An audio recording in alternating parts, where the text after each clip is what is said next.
Hello, everyone, and welcome back to the channel. Today, we're diving into a book that is certainly going to spark some interesting conversations.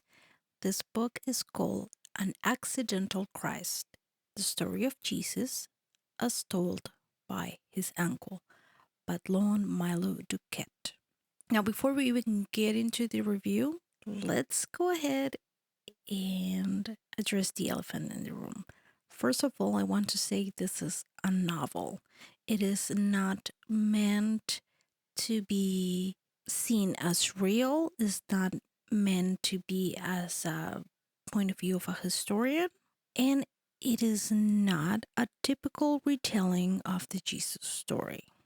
So if you're looking for a pious, reverent, or more traditional theological take in the story of Jesus, you may not want to read this book or adjust your expectations.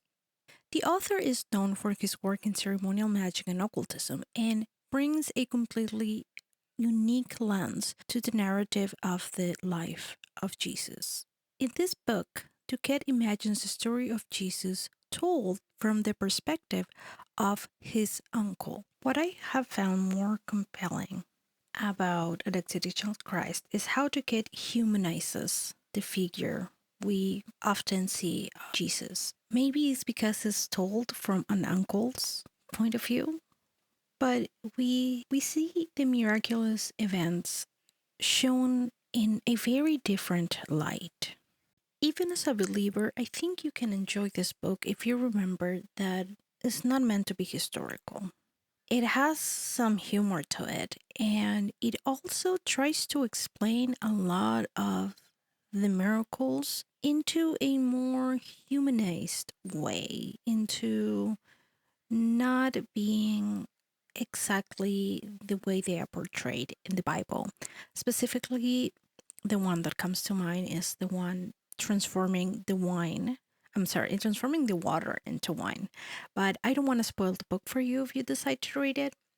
While other things, it explains it from a different point of view, but it still accepts that Jesus was indeed a healer and is saying where this tradition comes from, where he learned his healing practices. So, if you're looking for a book that is very bold, so unconventional, I really recommend this book. It is not only so thought provoking, it also provides vivid descriptions and adds a lot of emotional depth to all the characters and really reimagines a lot of the more known stories that have been told about Jesus. It also adds a, again, possible narration of how Jesus might have met Mary Magdalene that I thought it was extremely interesting. And again, of course, even if this is not a historical book or one attempting to say that this is exactly what has happened, it makes it so interesting and makes you consider what if. But most importantly, is a very entertaining book that paints Jesus and how he became the Christ into a more humanized way.